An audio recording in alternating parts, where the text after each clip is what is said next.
cold bones. Yeah, that's my ನಾನು ಮಳವಳ್ಳಿ ಮುಂಜೆ ಮಾತಾಡ್ತಾ ಇರೋದು. ಈ ವಿಡಿಯೋದಲ್ಲಿ ಏನಪ್ಪ ಅಂದರೆ ರಾಜೀವ್ ಗಾಂಧಿ ವಸತಿ ನಿಗಮದ್ದು ಮನೆಗಳ ಬಗ್ಗೆ ವಿಡಿಯೋ ಮಾಡ್ತಿದ್ದೆ ನಾನು. ಅದರಲ್ಲಿ ಒಂದು ಕಾಮೆಂಟ್ ಬಂದಿತ್ತು, ಇದು ಚೆನ್ನಾಗಿದೆ ಫಸ್ಟೇ ಮಾಡಬೇಕಾಯ್ತು ಇದ್ರ ಬಗ್ಗೆ ವಿಡಿಯೋ. ನನಗೂ ಐಡಿಯಾಸ್ ಇರಲಿಲ್ಲ. ಅದೇನಪ್ಪ ಅಂತಂದರೆ, ನಾವು ಆಲ್ರೆಡಿ ಈ ಬುಕ್ ಮಾಡಿರೋ ಮನೆಗಳು ಏನಿದೆ ಅಂದರೆ ಆಲ್ರೆಡಿ ಈಗ ನಾವು ದುಡ್ಡು ಕಟ್ಟಿ ಯಾವ ಜಾಗದಲ್ಲಿ ಬೇಕು ಮತ್ತು ಎಷ್ಟನೇ ಫ್ಲೋರ್ ಬೇಕು, ಯಾವ ಬ್ಲಾಕ್ ಬೇಕು ಎಲ್ಲ ಎಲ್ಲೆಲ್ಲಿ ನಾವು ಸೆಲೆಕ್ಟ್ ಮಾಡ್ಕೊಂಡಿರ್ತೀವಿ, ಮನೇನ ಬುಕ್ ಮಾಡಿರ್ತೀವಿ, ಅದನ್ನು ಮತ್ತೆ ನಾವು ಕ್ಯಾನ್ಸಲ್ ಮಾಡಿಸಿ ಮತ್ತೆ ಬೇರೆ ಕಡೆ ಹಾಕಿಸ್ಕೊಳ್ಳೋಕ್ಕಾಗಲ್ವಾ? ಬೇರೆ ಕ್ಷೇತ್ರ ಆಗ್ಬೋದು ಅಥವಾ ಬೇರೆ ಅಪಾರ್ಟ್ಮೆಂಟ್ ಆಗ್ಬೋದು, ABCD ಅಂತ ಇರ್ತದಲ್ಲ, ಆ ABCDಲಿ ನಮಗೆ ಬೇಕಾದ ಕಡೆಯಲ್ಲಿ ಚೇಂಜ್ ಮಾಡ್ಸೋಕ್ಕಾಗಲ್ವಾ ಅಂತ ಯಾವುದೋ ಒಂದು ಕಾಮೆಂಟ್ ಬಂದಿತ್ತು. ಬಟ್ ಆಗುತ್ತೆ. ಬಟ್ ಅದರಲ್ಲಿ ಅಂದರೆ ಸ್ವಲ್ಪ ತೊಂದರೆನೇ ಜಾಸ್ತಿ. ಯಾಕೆ ಅಂತಂದರೆ, ನೀವು ಆಲ್ರೆಡಿ ಇವಾಗ ಬುಕ್ ಮಾಡಿ ಬಿಟ್ಬಿಟ್ಟಿರ್ತಾರೆ ಅಂದ್ಕೊಳ್ಳಿ.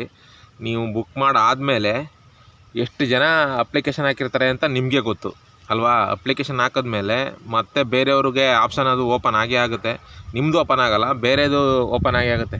ಈಗ ನೀವು ಯಲಹಂಕ ಕ್ಷೇತ್ರದಲ್ಲಿ ತಗೊಂಡಿರ್ತಾರೆ ಅಂದ್ಕೊಳ್ಳಿ. ಅಕಸ್ಮಾತ್ ನಿಮ್ಗೆ ಯಶವಂತಪುರ ಕ್ಷೇತ್ರ ಬೇಕು ಅಥವಾ ಬೇರೆ ಆನೇಕಲ್ ಕ್ಷೇತ್ರ ಬೇಕು ಅಥವಾ ಬೇರೆ ಯಾವುದಿದೆ ಅಲ್ಲೆಲ್ಲ ಬೇಕು ಅಂತ ನಿಮ್ಗೆ ಅನ್ಕೋತೀರ ಅಂದ್ಕೊಳ್ಳಿ. ಅಂದ್ಕೊಂಡಾಗ ಅಕಸ್ಮಾತ್ ಏನಾದರೂ ನೀವು ಕ್ಯಾನ್ಸಲ್ ಮಾಡಿಸ್ಬೇಕು ಅಂತಂದರೆ ಅದು ರಾಜೀವ್ ಗಾಂಧಿ ಆಫೀಸ್ಗೆ ಹೋಗಿ ಮಾಡಿಸ್ಬೇಕು. ಇಲ್ಲಿ ಆನ್ಲೈನಲ್ಲಿ ಮಾಡೋಕ್ಕೆ ಬರೋಲ್ಲ. ಅದು ಆನ್ಲೈನಲ್ಲಿ ಏನೂ ಮಾಡೋಕ್ಕೆ ಬರೋಲ್ಲ. ನೀವೇನು ಮಾಡಬೇಕು ಅಂದರೆ, ಒಂದು ವೈಟ್ ಹಾಳಲ್ಲಿ ಅರ್ಜಿ ಬರ್ಕೊಂಡು, ಈ ಥರ ನಮಗೆ ಬೇರೆ ಕಡೆ ಬೇಕಾಗಿರೋದ್ರಿಂದ ಇದನ್ನು ಕ್ಯಾನ್ಸಲ್ ಮಾಡಿಸ್ಕೊಡಿ ಅಂತ ಅಂದ್ಬಿಟ್ಟು ಒಂದು ಮನವಿ ಪತ್ರನ ರಾಜೀವ್ ಗಾಂಧಿ ವಸತಿ ನಿಗಮಕ್ಕೆ ಹೋಗಿ ನೀವು ಸಲ್ಲಿಕೆ ಮಾಡಬೇಕು. ಅಲ್ಲಿ ಹೋಗಿ ನೀವು ಅರ್ಜಿ ಕೊಟ್ಟಾಗ ಅವ್ರೇನು ಮಾಡ್ತಾರೆ, ಆ ಅರ್ಜಿನ ಸರ್ಕಾರಕ್ಕೆ ಕಳಿಸ್ತಾರೆ. ಯಾಕೆಂದರೆ ಸರ್ಕಾರದಿಂದ ಸಬ್ಸಿಡಿ ಬರೋದ್ರಿಂದ ಅದನ್ನು ಸರ್ಕಾರಕ್ಕೆ ಕಳಿಸಿ ಅಲ್ಲಿಂದ ಅಪ್ರೂವ್ ತಗೊಂಡು ನಿಮಗೆ ವಾಪಸ್ಸು ಮತ್ತೆ ಕ್ಯಾನ್ಸಲ್ ಆಗಿದೆ ಅಂತ ಡೀಟೇಲ್ ಕೊಡ್ತಾರೆ. ಬಟ್ ಅದಕ್ಕೆ ಆಗೋದಕ್ಕೆ, ಈ ಪ್ರೊಸೀಜರ್ ಆಗೋದಕ್ಕೆ 1 ತಿಂಗಳು ಬೇಕು.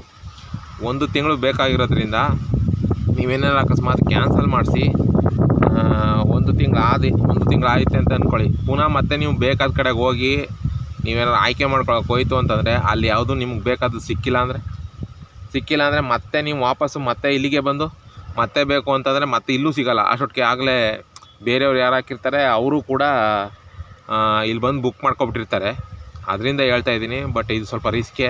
ಬಟ್ ನೀವು MLA ಕೋಟದಲ್ಲಿ ಇರ್ತದೆ. ಬಟ್ ಹೋಗಿ MLAಗೆ ಕೇಳ್ಕೊಬೋದು, ಇದು ಮಾಡ್ಕೊಬೋದು, ರಿಕ್ವೆಸ್ಟ್ ಮಾಡ್ಕೊಬೋದು, ಸರ್ ನಮ್ಗೆ ಈ ಕಡೆನೇ ಬೇಕು, ನಾವು ಅಲ್ಲಿ ಕ್ಯಾನ್ಸಲ್ ಮಾಡಿಸ್ತಾ ಇದ್ದೀವಿ, ದಯವಿಟ್ಟು ಇಲ್ಲೊಂದು ಕೊಡಿ ಸರ್ ಅಂತ. ಅವ್ರ ಹತ್ರ ಹೋಲ್ಡ್ ಮಾಡಿಸಿ ನೀವು ಹೋಗಿ ಅಲ್ಲಿ ಕ್ಯಾನ್ಸಲ್ ಮಾಡಿಸಿ ಪಕ್ಕ ಅದೇನಪ್ಪ ಅಂದ್ರೆ ರಾಜೀವ್ ಗಾಂಧಿ ವಸತಿ ನಿಗಮಕ್ಕೆ ನೀವು ಯಾವಾಗ ಅರ್ಜಿ ಕೊಡ್ತೀರಾ ಅದಂತೂ ಪಕ್ಕ ಒಂದು 15ರಿಂದ 1 ತಿಂಗಳಂತೂ ಪಕ್ಕ ಹಿಡಿಯುತ್ತೆ. ಅದಕ್ಕೋಸ್ಕರ ಹೇಳ್ತಾ ಇದ್ದೀನಿ, ದಯವಿಟ್ಟು ನೀವು ಇದು ಮಾಡೋಕ್ಕೂ ಮುಂಚೆ ಸ್ವಲ್ಪ ಯೋಚನೆ ಮಾಡಿಕೊಂಡು ಮಾಡಿ. ಇಲ್ಲ ಅಂತಂದರೆ ನಿಮಗೆ ತುಂಬ ತೊಂದರೆ ಆಗುತ್ತೆ. ಅದಕ್ಕೆ ನೀವು ಯಾವ ಕ್ಷೇತ್ರದಲ್ಲಿ ಬೇಕೋ ಆ ಕ್ಷೇತ್ರದಲ್ಲಿ ಪಕ್ಕ ನಿಮ್ಗೆ ಎಲ್ಲಿ ಬೇಕೋ ಅಲ್ಲೇ ಬುಕ್ ಮಾಡ್ಕೊಳ್ಳಿ. ಏನೋ ಕ್ಯಾನ್ಸಲ್ ಮಾಡಿಸ್ಲೇಬೇಕು, ಇಲ್ಲ ನಮ್ಗೆ ವಿಧಿ ಇಲ್ಲ, ನಾವು ಕ್ಯಾನ್ಸಲ್ ಮಾಡಿಸ್ಲೇಬೇಕು ಸರ್, ಫಸ್ಟೇನೋ ನಾವು ಅಲ್ಲಿ ಮಾಡಿಸ್ಕೊಬಿಟ್ವಿ ಗೊತ್ತಿಲ್ದೇ, ಈಗ ಮಾಡಿಸ್ಲೇಬೇಕು, ಸ್ವಲ್ಪ ಕಷ್ಟ ಆದರೂ ಪರವಾಗಿಲ್ಲ ಅಂತ ಅನ್ನೋರಿದ್ರೆ ದಯವಿಟ್ಟು ಏನು ತೊಂದರೆ ಇಲ್ಲ. ಕಾವೇರಿ ಭವನ ಅಂದರೆ ನಿಮ್ಮದು ಮೆಜೆಸ್ಟಿಕ್ ಹತ್ರ ಇದು ಬರುತ್ತೆ, ಕಾವೇರಿ ಭವನ ಹತ್ರ ಅದಪ್ಪ, ವಿಧಾನಸೌಧದ ಪಕ್ಕದಲ್ಲೇ ಕಾವೇರಿ ಭವನ ಬರುತ್ತೆ. ಆ ಕಾವೇರಿ ಭವನದಲ್ಲಿ ಅಲ್ಲೂ ಒಂದು ಆಫೀಸ್ ಇದೆ. ಆ ಆಫೀಸ್ಗೆ ಹೋಗ್ಬಿಟ್ಟು ನೀವೇನಾದ್ರು ಅರ್ಜಿ ಕೊಡ್ತು ಅಂದರೆ ಅವ್ರೇನು ಮಾಡ್ತಾರೆ, ನಿಮ್ಮ ಅರ್ಜಿನ ಕ್ಯಾನ್ಸಲ್ ಮಾಡಿ ನಿಮಗೆ 1 ತಿಂಗಳಲ್ಲಿ ಮತ್ತೆ ವಾಪಸ್ಸು ನಿಮ್ಮದು ಕ್ಯಾನ್ಸಲ್ ಆಗಿದೆ ಅಂತ ಅಂದ್ಬಿಟ್ಟು ನಿಮಗೆ ಡೀಟೇಲು ಮೆಸೇಜ್ ಬರುತ್ತೆ ನಿಮ್ಮ ಮೊಬೈಲ್ ನಂಬರ್ಗೆ. ಬಂದಾಗ ನೀವು ಮತ್ತೆ ಅದು ಅಪ್ಲಿಕೇಶನ್ ತಗೊಂಡೋಗಿ ನಿಮ್ಗೆ ಎಲ್ಲಿ ಬೇಕೋ ಅಲ್ಲಿ ಅದನ್ನು ತಗೊಂಡು ಮಾಡ್ಕೋಬೋದು ಅಂತ ಹೇಳ್ತಾ ಇದ್ದೀನಿ. ಚೇಂಜ್ ಮಾಡಿಸಿ ಪದೇ ನೀವೇನಾದರೂ ಹೋಗಿ ರಾಜೀವ್ ಗಾಂಧಿ ವಸತಿ ನಿಗಮಕ್ಕೆ ಅರ್ಜಿ ಕೊಟ್ಟಾಗ ಅವರೇನೋ ಚೇಂಜ್ ಮಾಡ್ಕೊಬಿಡ್ತಾರೆ. 1 ತಿಂಗಳು ಟೈಮ್ ತಗೋತಾರೆ. 1 ತಿಂಗಳು ಟೈಮ್ ತಗೊಂಡ್ರೆ 1 ತಿಂಗಳಲ್ಲಿ ಅವರು ಬೇರೆಯವರು ಎಷ್ಟು ಅಪ್ಲಿಕೇಶನ್ಗಳು ಬಂದಿರ್ತವೆ ಮತ್ತು ವಾಪಸ್ಸು ಎಷ್ಟು ಬುಕ್ಕಿಂಗ್ ಆಗಿರ್ತವೆ.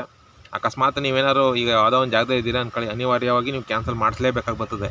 ಹೋಗ್ತೀರಾ, ಅರ್ಜಿ ಕೊಡ್ತೀರಾ ರಾಜೀವ್ ಗಾಂಧಿ ವಸತಿ ನಿಗಮಕ್ಕೆ, ಅವರು ಕ್ಯಾನ್ಸಲ್ ಮಾಡಿಸಿ ಗೌರ್ಮೆಂಟ್ಗೆ ಕಳಿಸಿ ವಾಪಸ್ಸು ನಿಮ್ಗೊಂದು ಮೆಸೇಜು ಬರ್ತದೆ ಕ್ಯಾನ್ಸಲ್ ಆಗಿದೆ ಅಂತ ಅಂದ್ಬಿಟ್ಟು. ಮತ್ತೆ ನೀವೇನಾದ್ರು ಬುಕ್ಕಿಂಗ್ ಮಾಡೋಕ್ಕೆ ಹೋದಾಗ ನೀವು ಅಂದ್ಕೊಂಡಿರೋ ಜಾಗದಲ್ಲಿ ಅಕಸ್ಮಾತ್ ಸಿಕ್ಕಿಲ್ಲ ಅಂತ ಅಂದ್ಕೊಳ್ಳಿ, ಅಕಸ್ಮಾತ್ ಹೊರ್ಗಡೆಯವ್ರಿಗೆ ಸಿಕ್ಕಿಲ್ಲ ಅಂದ್ಕೊಳ್ಳಿ, ಹೊರ್ಗಡೆಯವ್ರು ಸಿಕ್ಕಿಲ್ಲ ಅಂದಾಗ ಅಟ್ಲೀಸ್ಟ್ ಹೋಗಿ ನೀವು ಏನು ಮಾಡ್ತೀರಾ, ಇವ್ರು ಇರ್ತಾರ ನೋಡಿ, ಯಾರು MLA, ಆ ಕ್ಷೇತ್ರದ MLA ಇರ್ತಲ್ಲ, ಅವ್ರ ಹತ್ರ ಹೋಗಿ ರಿಕ್ವೆಸ್ಟ್ ಮಾಡ್ತೀರಾ. ಬಟ್ ಅವರೇನೋ MLA ಏನಾದರೂ ನಿಮ್ಗೆ ಕೊಡಬೇಕು, ಇರಲಿ ಪರವಾಗಿಲ್ಲ, ನಮ್ಮ ಕ್ಷೇತ್ರಕ್ಕೆ ಬರಬೇಕು ಅಂತ ಆಸೆ ಪಡ್ತಾವ್ರೆ ಅಂತ ಏನಾದರೂ ಅವ್ರಿಗೆ ಇದಾದರೆ ಕೊಡ್ತಾರೆ, ಅವ್ರೇನು ತೊಂದರೆ ಇಲ್ಲ. ಬಟ್ ಇದ್ರೇನೋ ಕೊಡ್ತಾರೆ. ಇಲ್ಲ ಅಂತಂದರೆ ಏನು ಮಾಡ್ತಾರೆ ಹೇಳಿ ಅವರು, ಇಲ್ಲ ಅಮ್ಮ ಆಲ್ರೆಡಿ ಬುಕ್ಕಿಂಗು ಸುಮಾರು ನನ್ನ ಕೋಟದಲ್ಲೆಲ್ಲ ಮುಗಿದೋಗಿದೆ, ಬೇರೆ ಜನರಲ್ ಕೋಟದಲ್ಲಿ ಯಾವ್ದಾದ್ರು ಇದ್ದರೆ ನೋಡಿ, ಇಲ್ಲಾಂದರೆ ಆಗಲ್ಲಮ್ಮ ಅಂತ ಅವ್ರು ಏನಾದ್ರು ಅಂತು ಅಂದರೆ ನೀವಾಗ ಅಲ್ಲೂ ಹಾಕೋಕ್ಕಾಗಲ್ಲ. ಪುನಃ ವಾಪಸ್ ನೀವೇನಾದರೂ ಮತ್ತೆ ಬೇರೆ ಕ್ಷೇತ್ರದಲ್ಲಿ ಎಲ್ಲಾದರೂ ದೂರದಲ್ಲೇ ಹುಡುಕ್ಬೇಕಾಗುತ್ತೆ. ಕೊನೆಗೆ ನೀವು ಯಾವ ಕ್ಷೇತ್ರದಲ್ಲೂ ಹುಡ್ಕೋಕ್ಕಾಗಲಿಲ್ಲ, ಮತ್ತೇನಾದರೂ ನೀವು ಪುನಃ ನಮಗೆ ಅದೇ ಕ್ಷೇತ್ರದಲ್ಲಿ ಬೇಕು ಅಂತ ವಾಪಸ್ ಬರುವಾಗ ನೀವು ಬಂದು ನೀವೇನೋ ಆಯ್ಕೆ ಮಾಡ್ಕೋಬೇಕು ಅಂತಂದರೆ ಆಲ್ರೆಡಿ ನೀವು ಬುಕ್ಕಾಗಿ ಕ್ಯಾನ್ಸಲ್ ಆಗಿರೋ ಮನೆ ನಿಮ್ಮ ಮನೆಯೇ ಆಲ್ರೆಡಿ ಬೇರೆಯವ್ರಿಗೆ ಅಲಾಟ್ಮೆಂಟ್ ಆಗಿಬಿಟ್ಟಿರ್ತದೆ. ಯಾಕೆಂದರೆ ಇದು ಯಾವುದೂ ಪಕ್ಕ ಹಿಂಗೆ ಆಗುತ್ತೆ, ಹಿಂಗೆ ಮಾಡ್ತೀವಿ ಅಂತ ಯಾರೂ ಹೇಳೋಕ್ಕಾಗಲ್ಲ. ಯಾಕೆಂದರೆ ಇದು ಪ್ರಾಪರ್ಟಿ ಗೌರ್ಮೆಂಟ್ದಾಗಿರೋದ್ರಿಂದ ಬೇರೆ ಆಗಿದ್ದರೆ ಬೇರೆ ಇದ್ರದ್ದು ಆಗಿದ್ದರೆ ಬೇಕಾದ್ರೆ ಮಾಮೂಲಿ ಯಾರೋ ಡೆವಲಪರ್ಸು ಡೆವಲಪ್ ಮಾಡಿ ಮಾರ್ತಾಯಿದ್ದಾರೆ ಅಂದರೆ ಅವ್ರು ಬೇಕಾದ್ರೆ ಒಂದು ಸ್ವಲ್ಪ ಜಾಸ್ತಿ ಕೊಡ್ತೀವಿ ಸರ್, ಕೊಡಿ ಸರ್ ಅಂತಂದರೆ ಬೇಕಾದ್ರೆ ಅವ್ರು ಕ್ಯಾನ್ಸಲ್ ಮಾಡಿ ಕೊಡುವಂಥ ಸಾಧ್ಯತೆ ಇರ್ತದೆ. ಬಟ್ ಈ ಗೌರ್ಮೆಂಟು ಸ್ಕೀಮ್ಗಳಾಗಿರೋದ್ರಿಂದ ಈ ರಾಜೀವ್ ಗಾಂಧಿ ವಸತಿ ನಿಗಮದ್ದು ಸ್ವಲ್ಪ ಕಷ್ಟನೇ. ಬಟ್ ಏನೂ ಇಲ್ಲ, ಏನೂ ತೊಂದರೆ ಏನಿಲ್ಲ ಅಂತ ಇದೇನಾಗಲ್ಲ. ಬಟ್ ನಿಮಗೆ ಇಲ್ಲ ಮಾಡಿಸಲೇಬೇಕು, ವಿಧಿ ಇಲ್ಲ ಸರ್, ನಾವು ಬುಕ್ ಮಾಡಿಬಿಟ್ಟಿದ್ದೀವಿ, ಬಟ್ ನಮಗೆ ಬೇರೆ ಕಡೆ ಬೇಕೇ ಬೇಕು, ಇದು ಸಾಧ್ಯವಿಲ್ಲ, ಇವಾಗ ನಾವು ಇಲ್ಲಿ ಯಾವ್ದು ಬುಕ್ ಮಾಡಿದ್ದೀವಿ ಅದು ನಮಗೆ ಬೇಡ, ನಮಗೆ ಬೇರೆದು ಬೇಕೇ ಬೇಕು ಅಂತ ನಿಮ್ಗೆ ಏನಾದ್ರು ಕಂಡೀಷನಾಗಿ ಬೇಕೇ ಬೇಕು ಅಂದರೆ ದಯವಿಟ್ಟು ನೀವು ಮಾಡಬೇಕಾಗಿರೋದಿಷ್ಟೇ, ರಾಜೀವ್ ಗಾಂಧಿ ಆಫೀಸ್ಗೆ ಹೋಗಿ ಒಂದು ಅರ್ಜಿ ಕೊಡಿ. ಕಾವೇರಿ ಭವನಕ್ಕೆ, ಕಾವೇರಿ ಭವನದಲ್ಲಿದೆ, ಅಲ್ಲೊಂದು ಆಫೀಸ್ ಇದೆ. ಆ ಕಾವೇರಿ ಭವನದಲ್ಲಿ ರಾಜೀವ್ ಗಾಂಧಿ ವಸತಿ ನಿಗಮದ್ದು ಅಲ್ಲಿ ಹೋಗ್ಬಿಟ್ಟು ಹಿಂಗೆ ಅಂತ ಒಂದು ಬರೆದು ಒಂದು ವೈಟ್ ಶೀಟಲ್ಲಿ ಅಲ್ಲಿಗೊಂದು ಅರ್ಜಿ ಕೊಟ್ಟರೆ ಅವರು ಒಂದು 15 ದಿನ, ಒಂದು ತಿಂಗಳಲ್ಲಿ ನಿಮಗೆ ಮತ್ತೆ ರಿಟರ್ನ್ ಮೆಸೇಜ್ ಬರುತ್ತೆ. ಈಗ ಮಾಮೂಲಿ ದುಡ್ಡು ಕಟ್ಟುವಾಗ ಹೆಂಗೆ ಮೆಸೇಜ್ ಬಂತೋ ಅದೇ ರೀತಿ ನಿಮ್ಮದು ಅಪ್ಲಿಕೇಶನ್ನು ಇಂಥ ನಂಬರು, ನೀವು ಮನೆ ಬುಕ್ ಮಾಡಿದ್ರಿ, ನೀವು ಕ್ಯಾನ್ಸಲ್ ಮಾಡೋಕ್ಕೆ ರಿಕ್ವೆಸ್ಟ್ ಮಾಡಿದ್ರಿ, ಮತ್ತು ಅದು ಕ್ಯಾನ್ಸಲ್ ಆಗಿದೆ ಅಂತ ಅಂದ್ಬಿಟ್ಟು ನಿಮ್ಗೊಂದು ಟೆಕ್ಸ್ಟ್ SMS ಮೆಸೇಜ್ ಬರ್ತದೆ. ಅದು ಬಂದರೆ ಕನ್ಫರ್ಮ್ ಆಗಿ ನಿಮ್ಮದು ಕ್ಯಾನ್ಸಲ್ ಆಗಿರುತ್ತೆ. ಆಮೇಲೆ ಬೇಕಾದರೆ ನೀವು ಮತ್ತೆ ಅದೇ ನಿಮ್ಮದು ಇದು ಇಟ್ಕೊಂಡು ನೀವು ಎಲ್ಲಿ ಬೇಕೋ ಅಲ್ಲಿ ಯಾವ ಕ್ಷೇತ್ರದಲ್ಲಿ ಬೇಕೋ ಆ ಕ್ಷೇತ್ರದಲ್ಲಿ ಮತ್ತೆ ಹೋಗಿ ನೀವು ಬುಕ್ ಮಾಡ್ಕೋಬೋದು.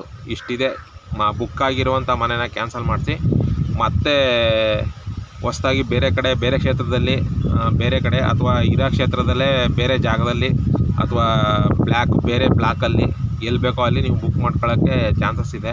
ಯಾಕೆಂದರೆ ಇನ್ನೂ ಎಲ್ಲೂ ಅಲಾಟ್ಮೆಂಟ್ ಆಗಿಲ್ಲ.